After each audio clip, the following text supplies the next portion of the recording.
নমস্কাৰ, মই ভনিতাই মোৰ চেনেললৈ আপোনালোক সকলোকে পুনৰবাৰৰ বাবে স্বাগতম জনাইছোঁ।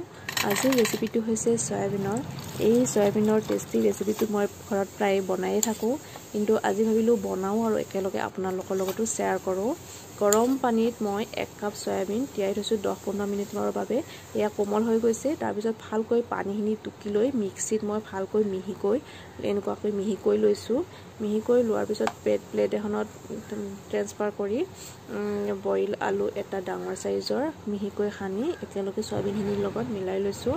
লৈ ইয়াতে মই জিৰা গুড়ি 1 চামুচ, কাশ্মীৰী মিৰ্চ পাউডাৰ 1 চামুচ, কেঁচা জলকীয়া এটা, নিমখ জোখ অনুসৰি আৰু 2 চামুচ মই চাউলৰ গুড়ি দিছোঁ। আপোনালোকে বেচন থাকিলে বেচনো দিব পাৰে। তাৰপিছত মই এনেকুৱা চেপত মই চেপ দি লৈছোঁ। আপোনালোকে যেনেকুৱা ধৰণৰ চেপ দিব বিচাৰে দিব পাৰে। মই এনেকুৱা পিঠাৰ দৰে চেপ দিছোঁ। দি তাৱাখন গৰম হ'বলৈ দি মিডিয়াম ফ্লেমত মই এটা এটাকৈ এনেকুৱাকৈ বহাই দিছোঁ। এবাৰ আপোনালোকে খাই চাবচোন, বহুত টেষ্টি ৰেচিপি হয় আৰু সেইবাবে আপোনালোকৰ লগত মই শ্বেয়াৰ কৰিছোঁ। আৰু এটা কথা কওঁ যে আপোনালোকে যদি মোৰ চেনেলত আজি প্ৰথম এই ভিডিঅ'টো চাই আছে, চেনেলটো ছাবস্ক্ৰাইব কৰিবলৈ নাপাহৰে যেন। এয়া মই মিডিয়াম ফ্লেমত গোটেইকেইটা বহাই দি উলট পালট কৰি দিছোঁ। এনেকুৱাকৈ 5-6 বাৰমান মই এনেকুৱাকৈ উলট পালট কৰি দিম।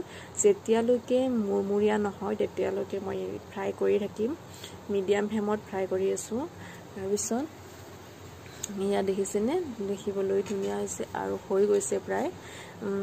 এয়া সয়াবিনৰ পকৰাখিনি ৰেডি হৈ গ'ল।